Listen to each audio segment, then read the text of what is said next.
नमस्कार साथियों, स्वागत है आप सभी का आप ही के अपने YouTube channel GK selection point Ramesh मुंड में।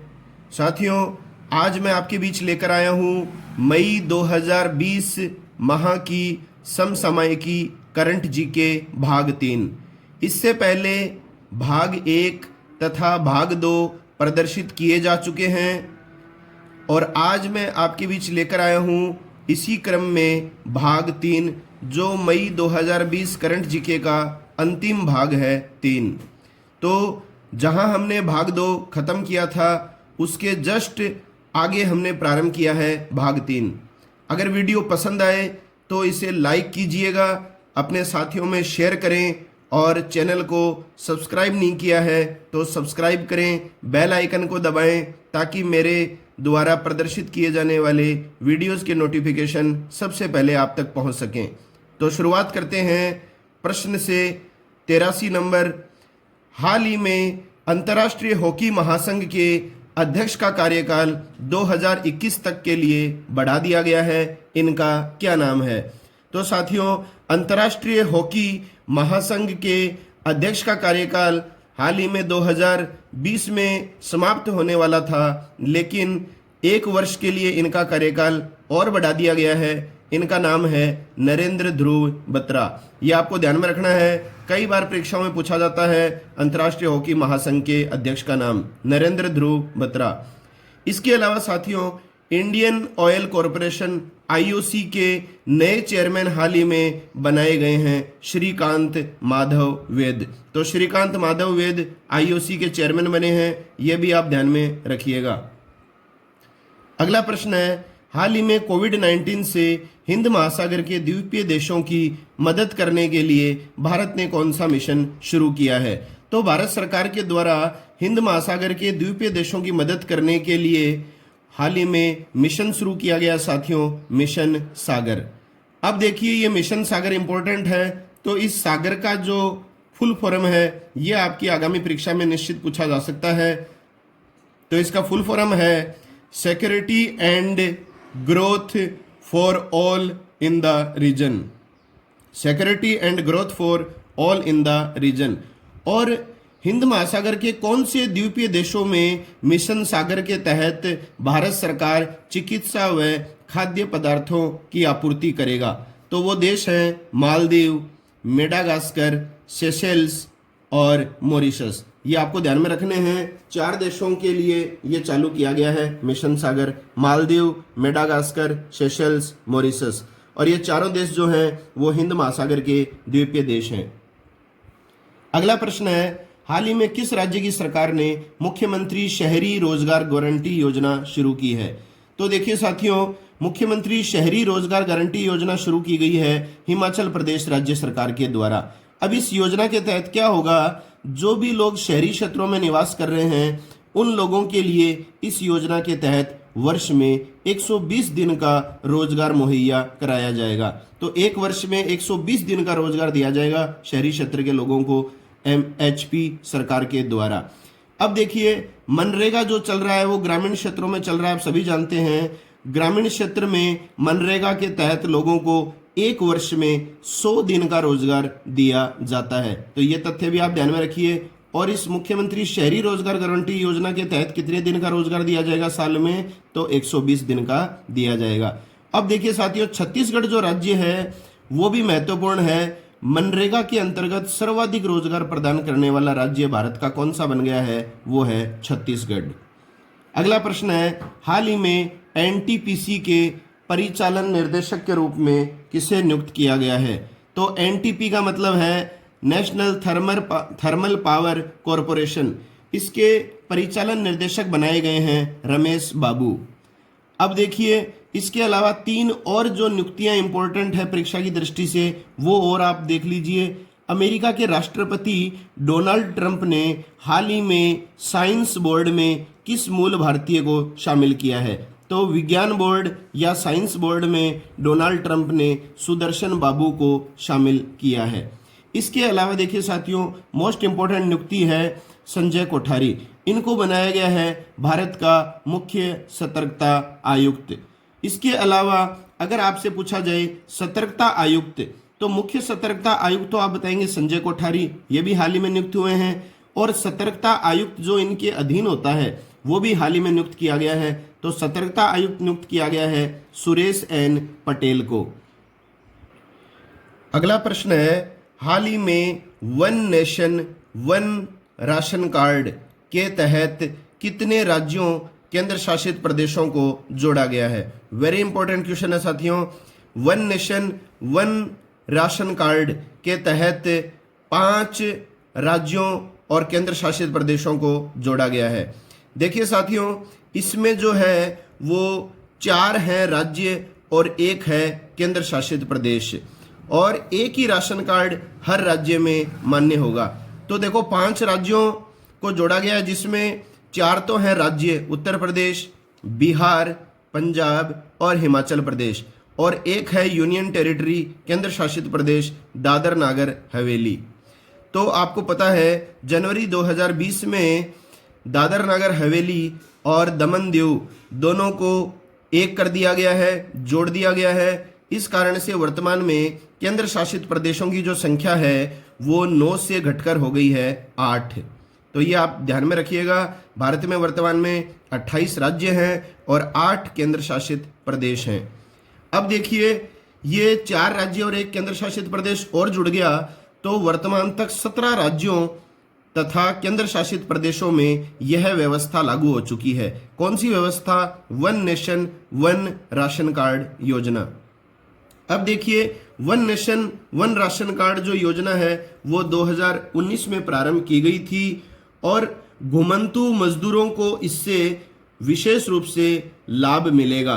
राशन कार्ड का आधार कार्ड से लिंक होना जरूरी है, अनिवार्य है। तो मोस्ट इंपॉर्टेंट है ये one nation one ration card योजना।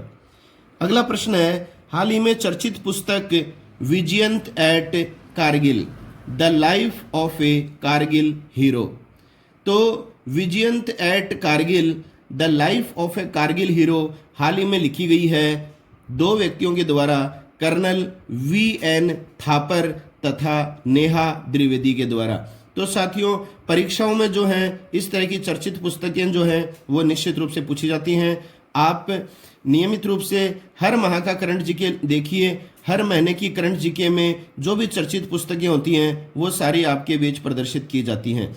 तो ये पुस्तक लिखी गई है कर्नल VS थापर और नेहा द्विवेदी के द्वारा। अगला प्रश्न है, हाल ही में भारत सरकार ने विदेशों से भारतीयों को लाने के लिए किस मिशन को शुरू किया है?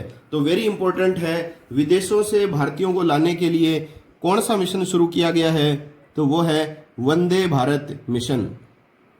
वंदे भारत मिशन देखिए साथियों क्या है, 7 से 13 मई तक 12 देशों से 15,000 भारतीयों को लाने हेतु 64 उड़ानों का संचालन इस मिशन के तहत किया गया।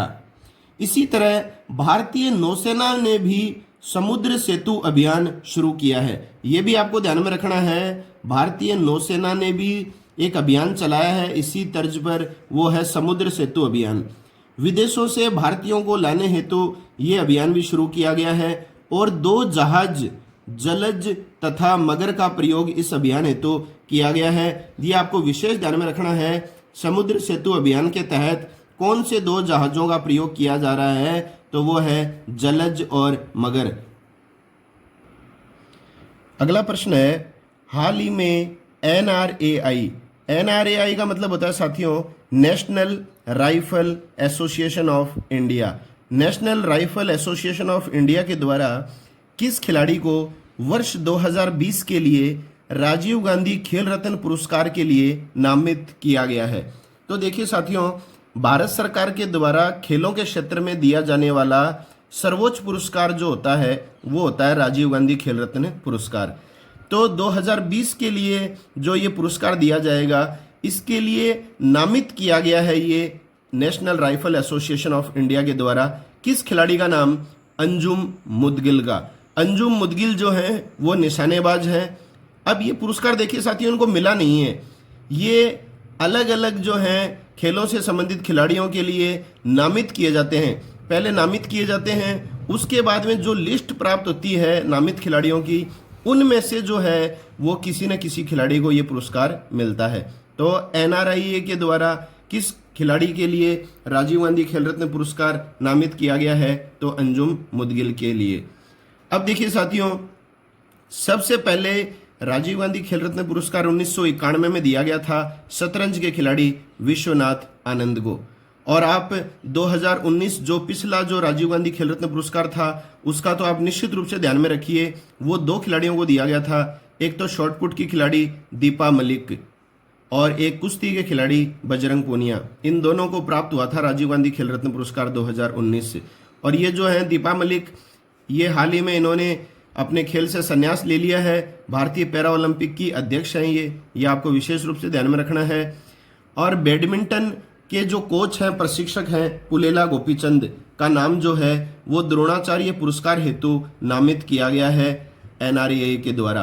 तो किस खिलाड़ी का नाम नामित किया गया है? तो अंजुम मुदगिल आ जाएगा। और किस प्रशिक्षक का नाम जो है NRAI के द्वारा नामित किया गया है? तो बैडमिंटन के प्रशिक्षक पुलेला गोपीचंद का। तो ध्यान में रखिएगा आप अच्छी तरह। अब देखिए, राजीव गांधी खेल रत्न पुरस्कार से नीचे जो पुरस्कार होता है वो होता है साथियों अर्जुन पुरस्कार, जो पिछले 1 वर्ष के दौरान अपने अपने खेलों में जो श्रेष्ठ प्रदर्शन करने वाले खिलाड़ी होते हैं उनको दिया जाता है अर्जुन पुरस्कार। तो निशानेबाजी के खिलाड़ी अभिषेक वर्मा, सौरभ चौधरी और मनु भाकर, इन 3 खिलाड़ियों के नाम जो हैं वो NRAI के द्वारा अर्जुन अवार्ड दिए जाने से संबंधित नामित किए गए हैं। तो आप समझ गए होंगे national rifle association of India के द्वारा किस खिलाड़ी का नाम राजीव गांधी पुरस्कार के लिए किया गया है? तो निशानेबाज अंजुम मुदगिल का। द्रोणाचार्य पुरस्कार जो प्रशिक्षण के क्षेत्र में मिलता है इसका नाम नामित किया गया है पुलेला गोपीचंद का। और अर्जुन अवार्ड के लिए इस संस्था ने किसके नाम नामित किए हैं? 3 खिलाड़ियों के, अभिषेक वर्मा, सौरभ चौधरी और मनु भाकर। साथियों, वीडियो अगर पसंद आ रहा है तो इसे आप लाइक ज़रूर करें। आपके लाइक करने से जो है वो मुझे और ज़्यादा प्रोत्साहन मिलता है और ज़्यादा अधिक मेहनत के साथ मैं अगले वीडियो आपके बीच प्रदर्शित कर पाता हूँ। चैनल को सब्सक्राइब कीजिए, सब्सक्राइब नहीं किया है तो आप सब्सक्राइब करें, सामने बेल आइकन को दबाएं ताकि मेरे द्वारा जारी किए जाने वाले सभी वीडियोस के नोटिफिकेशन आप तक सबसे पहले पहुंच सकें।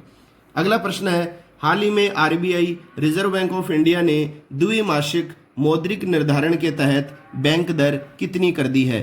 तो इसका प्रश्न जो है पिछले वीडियोस में भी मैं आपको दिखा चुका हूं। तो ये है वर्तमान बैंक दर 4.25%। SLR जो है वो 18% ही पहले थी और अब भी 18% ही है। तरलता वैधानिक अनुपात, इसका फुल फॉर्म होता है statutory liquidity ratio. Cash reserve ratio CRR जो है वो पहले भी 3 था, अब भी 3 है। रेपो दर जो है वो 4% हो गई है, पहले थी 4.40%। तो ये घट गई है रेपो दर, 4.40 से 4% रेपो दर हो गई है। रिवर्स रेपो दर जो है वो है वर्तमान में 3.35%। तो ये 5 जो दरें हैं वो आपको बिल्कुल ध्यान में होनी चाहिए। अब देखिए, रिजर्व बैंक ऑफ इंडिया की जो स्थापना है वो 1 अप्रैल 1935 को की गई थी। मुख्यालय है इसका मुंबई में और इसके गवर्नर हैं वर्तमान में शक्तिकांत दास। अब देखिए साथियों, गवर्नर के अलावा जो हैं इसमें डिप्टी गवर्नर भी होते हैं। तो वर्तमान में 3 ही हैं डिप्टी गवर्नर, वैसे 4 होते हैं डिप्टी गवर्नर। तो देखिए कौन कौन से हैं। माइकल देव पात्रा, इसी वर्ष इनकी नियुक्ति की गई है। BP कानूनगो जो हैं वो इनका कार्यकाल जो है 1 वर्ष के लिए हाल ही में बढ़ा दिया गया है। इसके अलावा महेश कुमार जैन, ये भी रिजर्व बैंक में डिप्टी गवर्नर हैं। और देखिए साथियों, एक थे NS विश्वनाथन, इन्होंने मार्च 2020 में जो है अपने पद से इस्तीफा दे दिया है। तो वर्तमान में 4 डिप्टी गवर्नरों के स्थान पर 3 ही डिप्टी गवर्नर हैं, एक पद जो है अभी रिक्त चल रहा है। अगला प्रश्न है, हाल ही में अफ्रीकी देश लेसोथो के प्रधानमंत्री, अफ्रीकी महाद्वीप के देश है लेसोथो, इसके प्रधानमंत्री जिन्होंने अपने पद से त्यागपत्र दे दिया है उनका क्या नाम है? तो इनका नाम है थॉमस थाबेन। तो देखिए, थॉमस थाबेन ने जो है वो तो प्रधानमंत्री पद से हाल ही में क्या कर दिया है, त्यागपत्र दे दिया है। अब ये इस देश के जो वित्त मंत्री थे मोईकेट्सी मजुरो। मोईकेट्सी मजुरो जो वित्त मंत्री थे, वो प्रधानमंत्री का पद संभालेंगे जब तक कि कोई इस देश का स्थायी प्रधानमंत्री नहीं बन जाता है। तो ध्यान में रखिए, अफ्रीकी देश लेसोथो के प्रधानमंत्री जिन्होंने हाल ही में त्यागपत्र दिया है, उनका नाम है थॉमस थाबेन। इसके अलावा देखिए साथियों, इराक के नए प्रधानमंत्री हाल ही में बनाए गए हैं मुस्तफ़ा अल कदीमी। ये पिछले वीडियो में भी मैंने आपको बताया था, दोबारा मैं इसीलिए बताता हूं ताकि आपकी स्मृति में जो है ये सारे तथ्य स्थायी रूप से समाहित हो जाएं। तो इराक के नए प्रधानमंत्री हैं मुस्तफ़ा अल कदीमी। इसके अलावा मलेशिया के नए प्रधानमंत्री जो बनाए गए हैं वो हैं मोइनुद्दीन यासीन। और स्लोवानिया के नए प्रधानमंत्री जो बने हैं वो बने हैं जानेजा जानेसा। अगला प्रश्न है, हाल ही में नाबार्ड जो है साथियों, इसका फुल फॉर्म होता है राष्ट्रीय कृषि और ग्रामीण विकास बैंक।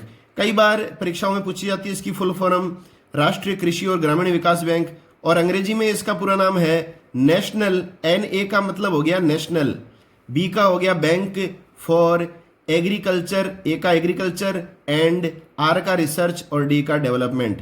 तो national bank for agriculture and rural development, R का होता है रूरल, ग्रामीण। तो राष्ट्रीय कृषि और ग्रामीण विकास बैंक का जो अध्यक्ष बनाया गया है हाल ही में नाबार्ड का, वो किसको बनाया गया है? गोविंद राजुलू चिंतला। ये आपको विशेष रूप से ध्यान में रखना है साथियों, मोस्ट इंपोर्टेंट संस्था है ये नाबार्ड। इसका अध्यक्ष हाल ही में किसे नियुक्त किया गया है? गोविंद राजुलू चिंतला। 31 जुलाई 2022 तक के लिए गोविंद राजुलू चिंतला को इसका अध्यक्ष नियुक्त किया गया है। अब देखिए साथियों, स्थापना जो नाबार्ड की हुई थी, ये इंपॉर्टेंट प्रश्न है। जुलाई 1982 में नाबार्ड की स्थापना हुई थी और इसका वर्तमान में मुख्यालय है मुंबई में। और दिसंबर 2019 में जो है वो वर्तमान नाबार्ड के जो अध्यक्ष हैं हर्ष कुमार भनवाला, इनका कार्यकाल जो है वो 6 माह बढ़ा दिया गया था। तो दिसंबर 2019 में ही इससे पहले जो नाबार्ड के अध्यक्ष थे हर्ष कुमार भनवाला, वो रिटायर होने वाले थे, लेकिन उनका कार्यकाल 6 माह बढ़ा दिया गया। अब इस हर्ष कुमार भनवाला के स्थान पर जो नया अध्यक्ष बनाया जाएगा वो किसको बनाया जाएगा? गोविंद राजुलू चिंतला को। अब देखिए साथियों, इसके अलावा हाल ही में CBSE बोर्ड के अध्यक्ष जो बनाए गए हैं वो भी इंपॉर्टेंट है परीक्षा की दृष्टि से। वो बनाए गए हैं मनोज आहूजा। ये वर्तमान में central board of secondary education CBSE के अध्यक्ष बनाए गए हैं। इसके अलावा V विद्यावती, इनको बनाया गया है भारतीय पुरातत्व सर्वेक्षण विभाग की अध्यक्ष। इसके अलावा शिवदास मीणा जो हैं, इन्हें बनाया गया है केंद्रीय प्रदूषण नियंत्रण बोर्ड के अध्यक्ष। तो ये सारी नियुक्तियां भी आप ध्यान में रखिए। अगला प्रश्न है, हाल ही में किस राज्य की सरकार ने मातिर समरसती योजना शुरू की है? तो ये योजना ध्यान में रखिए आप, मातिर समरसती योजना शुरू की है पश्चिम बंगाल ने। तो देखिए साथियों, क्या है ये योजना? पश्चिम बंगाल सरकार ने 6 जिलों की 50,000 एकड़ भूमि का उपयोग करने के लिए यह योजना शुरू की है। मतलब ऐसी भूमि जो किसी विशेष काम नहीं आ रही थी। यह योजना मछली पालन तथा बागवानी कार्य करने वालों के लिए मददगार सिद्ध होगी। इन व्यवसाय वालों को सरकार यह भूमि प्रदान करेगी। तो कौन सी योजना के तहत? मातिर समरसती योजना के तहत। अब देखिए, आपको पता है पश्चिम बंगाल की वर्तमान मुख्यमंत्री हैं ममता बनर्जी, राज्यपाल गवर्नर हैं जगदीप धनखड़, राजधानी है कोलकाता, और पिछले वीडियोस में मैंने आपको बताया था सब्जी उत्पादन में अग्रणी भारत का राज्य है तो वो है पश्चिम बंगाल। साथियों, संपूर्ण माह की करंट जीके एक साथ पढ़िए और सब्सक्राइब करें जीके सिलेक्शन पॉइंट रमेश मोंड को। अगला प्रश्न है, हाल ही में कोविड-19 मामलों के परीक्षण के लिए भारत सरकार द्वारा खरीदी गई पहली स्वचालित परीक्षण मशीन का नाम क्या है? तो भारत सरकार ने हाल ही में कोविड-19 के मामलों के परीक्षण के लिए पहली स्वचालित परीक्षण मशीन खरीदी है। इसका नाम आपको ध्यान में रखना है साथियों, इसका नाम है कोबास 6800, कोबास 6800। तो कोबास 6800 जो है ये देश की पहली कोविड-19 टेस्टिंग मशीन है जो भारत सरकार ने खरीदी है। यह मशीन 24 घंटे में 1200 सैंपलों की प्रोसेसिंग कर सकती है। इसे दिल्ली में राष्ट्रीय रोग नियंत्रण केंद्र में स्थापित किया गया है। तो ये आपको विशेष रूप से ध्यान में रखना है। अब देखिए साथियों, एक संस्था होती है एनसीडीसी। एनसीडीसी का फुल फॉर्म होता है national centre for disease control. इसकी स्थापना 1909 में हुई थी। इसका मुख्यालय है नई दिल्ली में और इसके अध्यक्ष हैं सुजीत कुमार। तो national centre for disease control है, इसी सेंटर में जो है ये स्वचालित परीक्षण मशीन कोबास 6800 हाल ही में स्थापित की गई है और इस सेंटर के वर्तमान अध्यक्ष कौन है? सुजीत कुमार। अगला प्रश्न है, हाल ही में वीपो के नए महानिदेशक कौन बनाए गए हैं? वीपो का फुल फॉर्म होता है वर्ल्ड इंटेलेक्चुअल प्रॉपर्टी ऑर्गेनाइजेशन, विश्व बौद्धिक संपदा संगठन। इसके नए महानिदेशक बनाए गए हैं डेरेन तांग। डेरेन तांग को बनाया गया है, सिंगापुर देश के हैं ये, और अक्टूबर 2020 से ये इस पद पर कार्यभार संभालेंगे। और वीपो की स्थापना 1967 में हुई थी और इसका मुख्यालय है साथियों जिनेवा, स्विट्जरलैंड में। अगला प्रश्न है, हाल ही में किस रेलवे जोन ने कोविड-19 मरीजों के लिए रेल बोट रोबोट विकसित किया है? तो इसका शॉर्ट नाम जो है रेल बोट का, इसको आर-बोट भी कहा जाता है। तो कौन से रेलवे जोन ने कोविड-19 के मरीजों के लिए हाल ही में आर-बोट रोबोट विकसित किया है? तो वो है दक्षिणी मध्य रेलवे। ध्यान में रखिएगा, दक्षिणी मध्य रेलवे कोविड-19 का संक्रमण फैलने से रोकने हेतु आर-बोट रोबोट विकसित किया गया है। इसके अलावा देखिए साथियों, आईआईटी रोपड़ के द्वारा हाल ही में वार्ड बोट जो है रोबोट विकसित किया गया था और केरल सरकार के द्वारा कर्मी बोट रोबोट विकसित किया गया था। ये दोनों चीज़ें भी आपको ध्यान में होनी चाहिए। और वर्तमान में भारतीय रेलवे जोन कितने हैं? तो वो हैं 18 रेलवे जोन, ये आपको ध्यान में रखना है। और सबसे लेटेस्ट जो रेलवे जोन बना है वो बना है दक्षिणी तटीय रेलवे। अगला प्रश्न है, हाल ही में वरिष्ठ नागरिकों के लिए प्रधानमंत्री वय वंदना योजना की अवधि को किस वर्ष तक के लिए बढ़ा दिया गया है? वेरी इंपॉर्टेंट क्वेश्चन है। वरिष्ठ नागरिकों के लिए प्रधानमंत्री वय वंदना योजना की जो अवधि है वो 2023 तक के लिए बढ़ा दी गई है। ये देखिए जो योजना है प्रधानमंत्री वय वंदना योजना, ये योजना 2017 में प्रारंभ हुई थी और इस योजना में भारतीय जीवन बीमा 10 वर्षों के लिए निर्धारित दर पर पेंशन देती है। ये आपको ध्यान में रखना है। इसके तहत वरिष्ठ नागरिकों को जमा कराए गए धन पर 7.4% की दर से ब्याज मिलता है। तो 7.4% की दर पर जो है वो इस योजना के तहत वरिष्ठ नागरिकों को जमा कराए गए धन पर क्या मिलता है? इंटरेस्ट ब्याज मिलता है। अब देखिए साथियों, आयुष्मान भारत योजना, कई बार परीक्षाओं में ये प्रश्न पूछा जाता है, आयुष्मान भारत योजना का जिक्र अपन क्यों कर रहे हैं? तो देखिए 2018 में ये योजना प्रारंभ हुई थी और हाल ही में इस योजना से लाभ प्राप्त करने वालों की संख्या 1 करोड़ से ज़्यादा पहुंच चुकी है। तो ये मोस्ट इंपॉर्टेंट है आयुष्मान भारत योजना। और पहले इसे राष्ट्रीय स्वास्थ्य सुरक्षा योजना के नाम से जाना जाता था। इसमें प्रत्येक परिवार को प्रत्येक वर्ष 5 लाख का बीमा सुरक्षा दिया जाता है। तो ये जो आयुष्मान भारत योजना के जो मैंने प्रावधान बताए हैं ये भी आप निश्चित रूप से याद रखिए, आगामी परीक्षाओं में निश्चित प्रश्न आ सकता है। अगला प्रश्न है, हाल ही में प्राणवायु नामक श्वसन स्वास्थ्य जागरूकता कार्यक्रम किस शहर में शुरू किया गया है?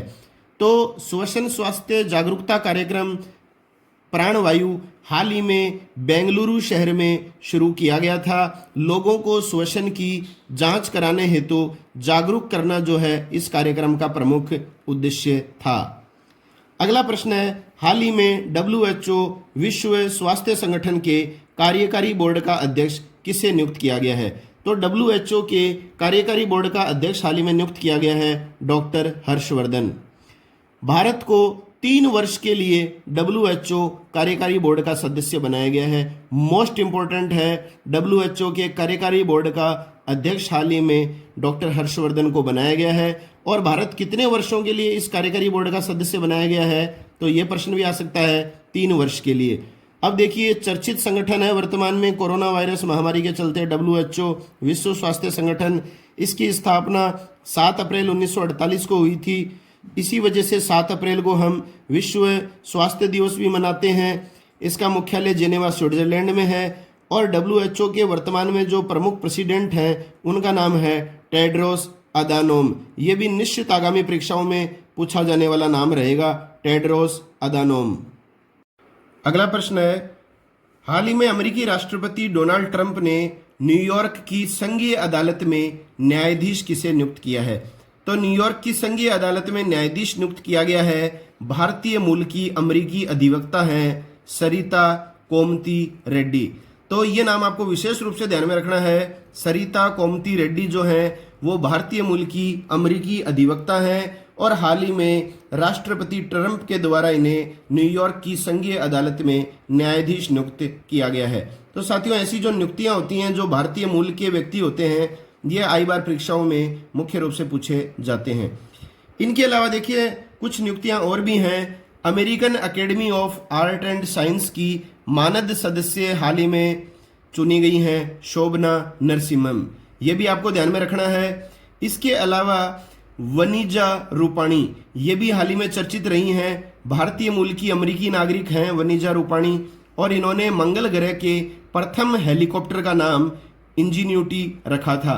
तो ये प्रश्न आ सकता है कि मंगल ग्रह के प्रथम हेलीकॉप्टर का जो नाम है वो क्या रखा गया है? वो रखा गया है इंजीन्यूटी। और ये इंजीन्यूटी जो नाम है वो किसके द्वारा रखा गया है? ये रखा गया है वनीजा रूपाणी के द्वारा।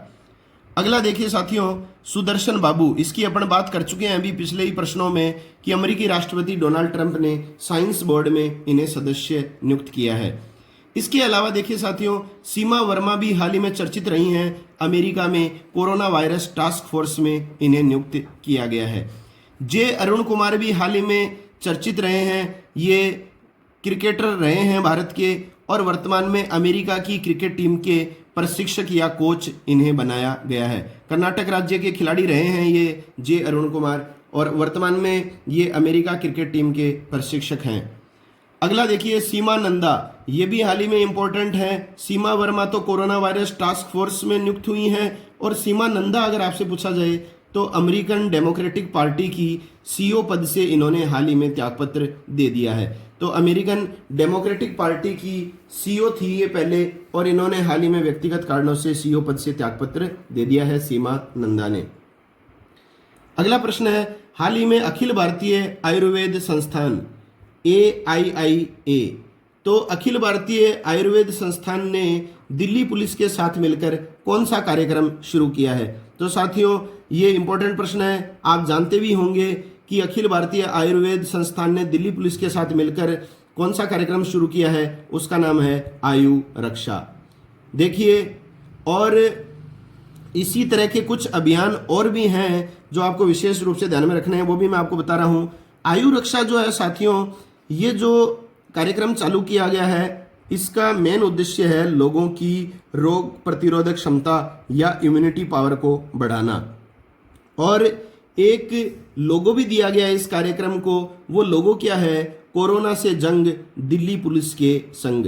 तो कोरोना से जंग दिल्ली पुलिस के संग, इसके संदर्भ में प्रश्न आ सकता है जैसे कोरोना से जंग दिल्ली पुलिस के संग नामक कार्यक्रम जो है वो हाल ही में शुरू किया गया है।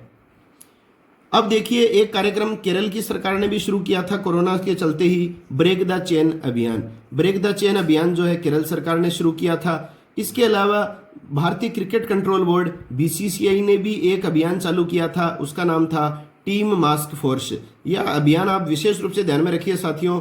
और वर्तमान में जो है आयुष मंत्री कौन है? तो वो है श्रीपद यशो नायक। अगला प्रश्न है साथियों, वेरी इंपॉर्टेंट प्रश्न है, हाल ही में किस बैंक के द्वारा हैशटैग हम हार नहीं मानेंगे गीत जारी किया गया है? तो आप में से अधिकांश विद्यार्थी जानते होंगे ये बात कि कौन सा बैंक है जिसने हाल ही में ये गीत जारी किया है जिसका शीर्षक है हैशटैग हम हार नहीं मानेंगे। तो ये बैंक है HDFC बैंक। और ये जो गीत है हैशटैग हम हार नहीं मानेंगे, इसका जो विशेष थीम है साथियों वो थीम भी आपकी परीक्षा में पूछा जा सकता है। इसकी थीम है a song of strength, togetherness and hope. Strength का मतलब होता है ताकत, टुगेदरनेस का मतलब है एक दूसरे के साथ मिलकर कार्य करना, सहयोग की भावना रखना, और होप का मतलब होता है आशा। तो a song of strength, togetherness and hope, ये इसकी थीम है गाने की। और इस गीत को जो है वो प्रसून जोशी के द्वारा लिखा गया है। इस गीत को जो संगीत दिया है वो दिया है AR रहमान ने। ये प्रश्न भी इंपॉर्टेंट है। और HDFC बैंक ने एक घोषणा भी की है साथियों कि हैशटैग हम हार नहीं मानेंगे गाने को कोई जितनी बार सोशल मीडिया को शेयर करेगा उतनी ही बार यह बैंक प्रधानमंत्री केयर फंड में 500 रुपए डोनेट करेगा। 2 बार शेयर करने पर 2 बार 500 रुपए प्रधानमंत्री केयर फंड में डोनेट करेगा HDFC बैंक। तो ये प्रश्न आप विशेष रूप से ध्यान में रखिएगा। अगला प्रश्न है, हाल ही में किस देश ने अपनी मुद्रा को बदलने का निर्णय कर लिया है? तो कोई भी देश अपनी मुद्रा बदलना चाहे तो बदल सकता है साथियों। तो मुद्रा किस देश के द्वारा परिवर्तित करने का निर्णय हाल ही में लिया गया है? तो वो देश है ईरान। और ईरान की जो मुद्रा है आपको पता है रियाल है। यह देश अपनी मुद्रा रियाल के स्थान पर तोमान बनाएगा। तो ये ऐसे कुछ प्रश्न होते हैं साथियों जो परीक्षाओं में आ जाते हैं कि तोमान किस देश के द्वारा हाल ही में अपनी मुद्रा बनाई गई है? तो वो किस देश के द्वारा बनाई गई है? ईरान के द्वारा बनाई गई है। और तोमान मुद्रा किसके स्थान पर प्रचलन में आएगी? रियाल के स्थान पर। अब देखिए 10,000 रियाल के बराबर होगा एक तोमान। अगला प्रश्न है, हाल ही में चर्चित रही पुस्तक फाइंडिंग फ्रीडम किसके द्वारा लिखी गई है? तो चर्चित पुस्तक है ये फाइंडिंग फ्रीडम, ये 2 व्यक्तियों के द्वारा लिखी गई है। एक तो है ओमिड स्कोबी और एक है कैरोलिन डुरंड। तो ओमिड स्कोबी और कैरोलिन डुरंड के द्वारा संयुक्त रूप से पुस्तक लिखी गई है फाइंडिंग फ्रीडम। साथियों, सभी प्रतियोगी परीक्षाओं की तैयारी हेतु महत्वपूर्ण यूट्यूब चैनल है जीके सिलेक्शन पॉइंट रमेश मोंड, आज ही सब्सक्राइब करें। अगला प्रश्न है, हाल ही में WTO जिसका फुल फॉर्म होता है वर्ल्ड ट्रेड ऑर्गेनाइजेशन, विश्व व्यापार संगठन के प्रमुख पद से किसने त्यागपत्र दे दिया है? तो WTO के प्रमुख पद से त्यागपत्र दे दिया है साथियों रॉबर्टो अजेवेदो। रॉबर्टो अजेवेदो ने त्यागपत्र दे दिया है। 2013 से जो है ये विश्व व्यापार संगठन के प्रमुख थे और 2021 में जो है इनका दूसरा कार्यकाल समाप्त होने वाला था, लेकिन कार्यकाल समाप्त होने से पहले ही इन्होंने त्यागपत्र दे दिया, इस्तीफा दे दिया। इसका कारण क्या है साथियों? इस्तीफा क्यों दिया? अमेरिकी राष्ट्रपति डोनाल्ड ट्रंप द्वारा लगातार बनाए जा रहे दबावों के चलते इन्होंने इस्तीफा दिया। तो डोनाल्ड ट्रंप के द्वारा लगातार जो है प्रेशर बनाया जा रहा था, इन पर दबाव बनाया जा रहा था, इसी दबाव के चलते जो है इन्होंने इस्तीफा दे दिया। अब देखिए विप्रो के CEO हाल ही में जिन्होंने अपने पद से त्यागपत्र दे दिया है। अब थोड़े से त्यागपत्र की बात कर लेते हैं। तो प्रश्न तो रॉबर्टो अजेवेदो का ही था, लेकिन मैंने कुछ तथ्य और आपके बीच प्रस्तुत किए हैं, ये भी आप ध्यान में रखिए। विप्रो के CEO पद से हाल ही में किसने त्यागपत्र दिया है? तो दिया है अबिद अली नीमचवाला ने। इसी तरह से अंतर्राष्ट्रीय भारोत्तोलन समिति के अध्यक्ष पद से हाल ही में जो है इस्तीफा दे दिया है, वो दिया है तमस अजान ने। सारी बातें पहले बताई हुई हैं आपको। और इसी तरह से विश्व बैंक के प्रमुख अर्थशास्त्री पद से त्यागपत्र किसने दिया है हाल ही में? तो वो दिया है पिनेलोपी कोजियानो गोल्डबर्ग। तो पिनेलोपी कोजियानो गोल्डबर्ग जो है इन्होंने वर्ल्ड बैंक के प्रमुख अर्थशास्त्री पद से त्यागपत्र दे दिया है। और विश्व स्वास्थ्य संगठन की अपन ने बात की थी, तो विश्व स्वास्थ्य संगठन के बारे में हम पूरी तरह से बात कर चुके हैं। और विश्व स्वास्थ्य संगठन का 3 वर्ष के लिए जो है वो बोर्ड का सदस्य बना दिया गया है भारत को। और अध्यक्ष कौन बनाए गए हैं उस बोर्ड के? डॉक्टर हर्षवर्धन। इसी तरह से देखिए साथियों, बात करें विश्व व्यापार संगठन की, तो इसकी स्थापना 1995 में हुई थी। इसके वर्तमान सदस्य हैं 164, कई बार परीक्षाओं में आता है, और मुख्यालय है जिनेवा स्विट्जरलैंड में। अगला प्रश्न है, हाल ही में शहरों के लिए कचरा मुक्त स्टार रेटिंग, कचरा मुक्त स्टार रेटिंग के तहत देश के कितने शहरों को 5 स्टार कचरा मुक्त टैग प्रदान किया गया है? तो देखिए देश के कितने शहरों को 5 स्टार कचरा मुक्त टैग प्रदान किया गया है?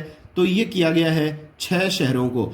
और 2019-20 के वर्ष के लिए ये 5 स्टार कचरा मुक्त टैग इन 6 शहरों को प्रदान किया गया है।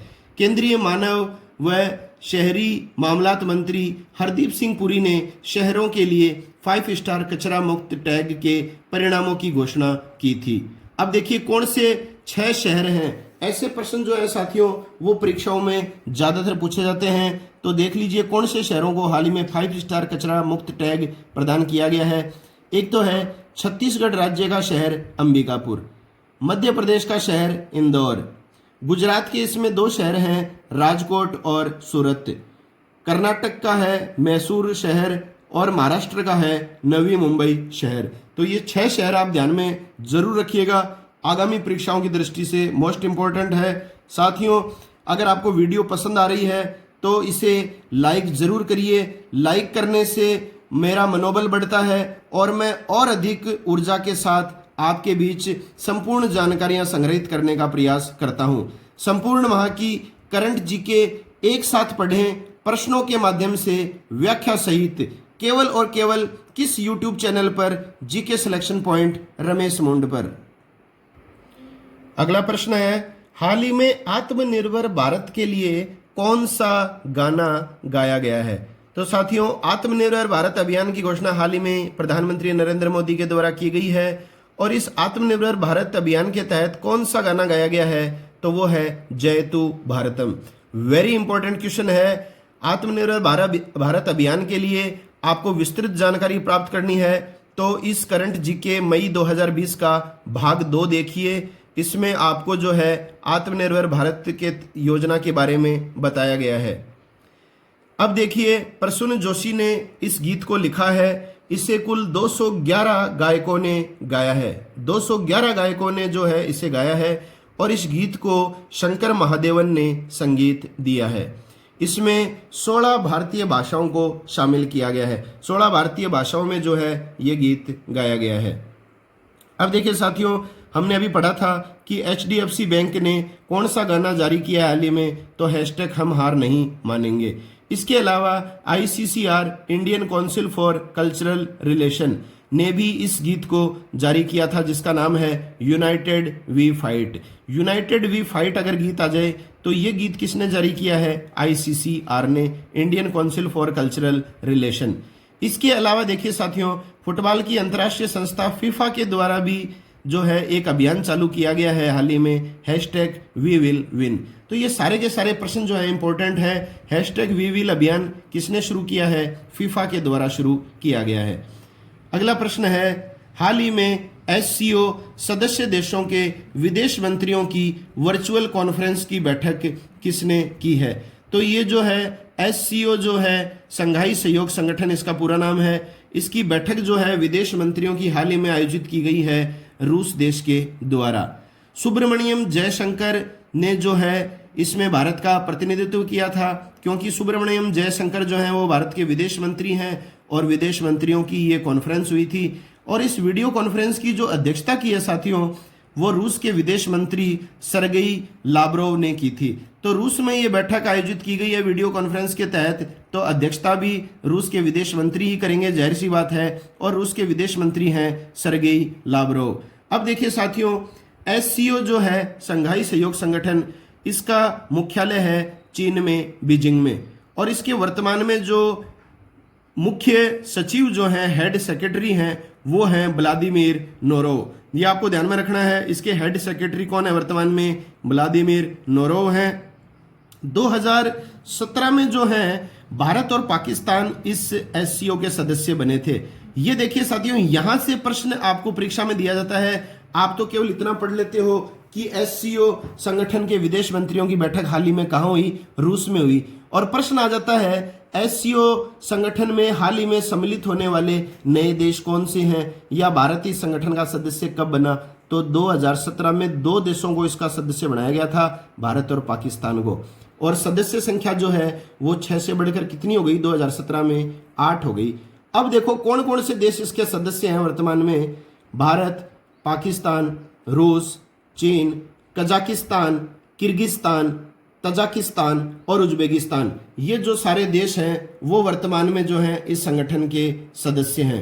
देखिए साथियों अब एक साथ पढ़ें संपूर्ण माह की समसामयिकी, रोजाना करंट जीके से पीछा छोड़ो और एक साथ पूरे महीने की समसामयिकी 2 या 3 भागों में आप पढ़िए और आत्मविश्वास का संचार कीजिए। आज ही जुड़ें जीके सिलेक्शन पॉइंट रमेश मोंड यूट्यूब चैनल से। अगला प्रश्न है, हाल ही में ओलंपिक चैनल कमीशन का सदस्य किसे बनाया गया है? देखिए साथियों, ये एक अलग कमीशन होता है ओलंपिक चैनल कमीशन। इसके बारे में मैं अभी आपको सारी बात बताऊंगा। आप पहले प्रश्न पर ध्यान केंद्रित कीजिए कि ओलंपिक चैनल कमीशन का सदस्य किसे बनाया गया है। तो इसका सदस्य बनाया गया है नरेंद्र बत्रा को। भारतीय हैं ये नरेंद्र बत्रा, जो ओलंपिक चैनल कमीशन के सदस्य बनाए गए हैं। देखिए, अंतर्राष्ट्रीय ओलंपिक समिति है, आप सभी जानते हैं, आईओसी, इंटरनेशनल ओलंपिक कमेटी, अंतर्राष्ट्रीय ओलंपिक संघ को सलाह व परामर्श देने का कार्य करता है ओलंपिक चैनल कमीशन। तो आईओसी को जो सलाह और परामर्श देने का कार्य जो किया जाता है वो किस समिति के द्वारा किया जाता है? ओलंपिक चैनल कमीशन के द्वारा। और आईओसी अंतर्राष्ट्रीय ओलंपिक समिति जो है, इसकी स्थापना 1894 में हुई थी। ये ओलंपिक खेलों का आयोजन करने वाली अंतर्राष्ट्रीय संस्था है, आप सभी जानते हैं। इसका मुख्यालय स्विट्जरलैंड में लुसाने है। अध्यक्ष हैं इसके वर्तमान में थॉमस बाक। कई बार परीक्षाओं में आता है आईओसी के अध्यक्ष, अंतर्राष्ट्रीय ओलंपिक समिति के अध्यक्ष कौन है? तो वो है थॉमस बाक। इसके अलावा देखिए साथियों, ओरिएंटल इंश्योरेंस कंपनी के जो चीफ मैनेजिंग डायरेक्टर सीएमडी जो हाल ही में बनाए गए हैं वो बने हैं एसएन राजेश्वरी। एसएन राजेश्वरी को ओरिएंटल इंश्योरेंस कंपनी का सीएमडी हाल ही में नियुक्त किया गया है। इसके अलावा सीबीएसई बोर्ड का जो नया अध्यक्ष बनाया गया है वो आपको पहले भी बताया जा चुका है। कौन बनाए गए हैं? मनोज आहूजा। ये सारे तथ्य आप ध्यान में रखिए साथियों। बार बार बताने का उद्देश्य मेरा यही है कि आपको सारे के सारे जो हैं तथ्य आसानी से याद हो जाएं, आप भूलें नहीं।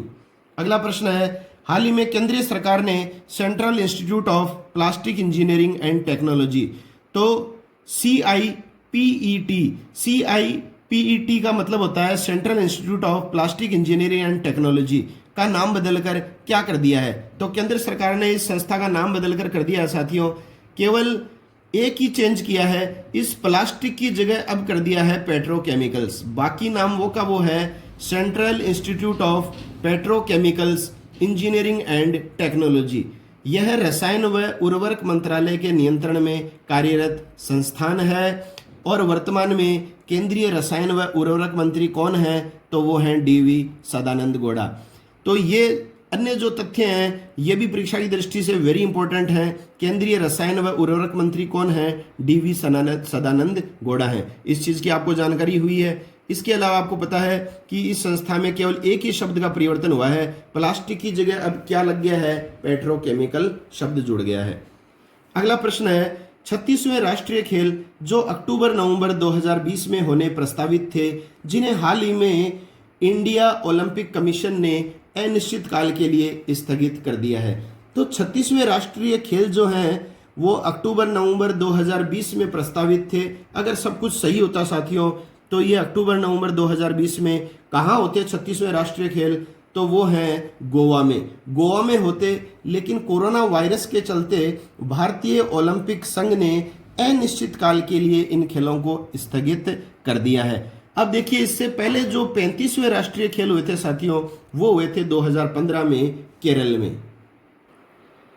अगला प्रश्न है, हाल ही में श्यामला भावे का हाल ही में निधन हो गया है। ये किस क्षेत्र से संबंधित थी? तो आपने इनका नाम सुना भी होगा साथियों। श्यामला भावे जो है ये गायिका थी, सिंगर थी और इनका हाल ही में निधन हो गया है। भारत के प्रथम संस्कृत जो धारावाहिक है सीरियल कादम्बरी का संगीत इन्होंने ही तैयार किया था। भारत का पहला संस्कृत धारावाहिक था कादम्बरी, उसका संगीत जो है वो श्यामला भावे के द्वारा ही तैयार किया गया था और इनको जो है वो कर्नाटक राज्य उत्सव सम्मान भी प्राप्त हो चुका है। तो ये आप ध्यान में रखिए, श्यामला भावे का संबंध किस क्षेत्र से रहा है? तो ये रहा है गायन के क्षेत्र से। अगला प्रश्न है, हाल ही में किस राज्य सरकार ने प्रवासन आयोग की स्थापना करने का निर्णय लिया है? तो प्रवासन आयोग की स्थापना करने का निर्णय हाल ही में उत्तर प्रदेश राज्य की सरकार ने लिया है। उत्तर प्रदेश सरकार ने प्रवासी मजदूरों को रोजगार उपलब्ध कराने के लिए यह आयोग गठित किया है। अगला प्रश्न है, हाल ही में केरल राज्य की पहली महिला डीजीपी के रूप में किसे नियुक्त किया गया है? तो केरल की पहली महिला डीजीपी जो है हाल ही में नियुक्त की गई हैं आर श्री रेखा। ये केरल की पहली महिला आईपीएस ऑफिसर भी हैं, ये आपको ध्यान में रखना है। भारतीय पुलिस अधिकारी भी जो हैं वो आर श्री रेखा ही हैं केरल की। और केरल के वर्तमान जो मुख्यमंत्री हैं वो हैं पिनाराई विजयन और केरल के राज्यपाल हैं आरिफ मोहम्मद खान। इसके अलावा देखिए साथियों, हाल ही में केरल के मुख्य सचिव जो नियुक्त किए गए हैं वो हैं विश्वास मेहता। ये तथ्य भी आप ध्यान में रखिए। और इस वीडियो का और मई 2020 करंट जीके का भाग 3 का आखिरी प्रश्न है, हाल ही में कौन से देश में 1100 वर्ष पुराना शिवलिंग पाया गया है? तो 1100 वर्ष पुराना शिवलिंग पाया गया है वियतनाम देश में। देखिए साथियों, माई सन मंदिर है, ये हिंदू मंदिर है वियतनाम में जिसका नाम है माई सन मंदिर। माई सन मंदिर की खुदाई में यह बलुआ पत्थर से निर्मित शिवलिंग प्राप्त हुआ है। तो ये हिंदू मंदिर है और इस मंदिर में देखिए साथियों, शिव, कृष्ण, विष्णु की मूर्तियां हैं, इसलिए हम कह सकते हैं कि ये हिंदू मंदिर है। और 4वीं से 14वीं शताब्दी के मध्य चंपा के शासकों ने जो है इस माईसन मंदिर का निर्माण करवाया था। तो साथियों, ये है करंट जीके मई 2020 भाग 3। और तीनों के तीनों भाग अगर आपने मई करंट 2020 के देख लिए हैं तो ये निश्चित रूप से मानकर चलिए कि मई 2020 का करंट जीके आपने पूरी तरह से तैयार कर लिया है। आप करंट जीके के क्षेत्र में किसी भी परीक्षा में मार नहीं खाएंगे। तो वीडियो अगर आपको अच्छा लगा है तो आप इसे लाइक जरूर करें, अपने साथियों में अधिक से अधिक इसका प्रचार करें, शेयर करें। और चैनल को अभी तक सब्सक्राइब नहीं किया है तो चैनल को सब्सक्राइब कर लें, बेल आइकन आप दबा दें ताकि मेरे द्वारा जितने भी वीडियोस भविष्य में प्रदर्शित किए जाएंगे उनके नोटिफिकेशन सबसे पहले आपको मिल सकें। तो साथियों, मिलते हैं नए वीडियो के साथ, तब तक के लिए जय हिंद, जय भारत, वंदे मातरम।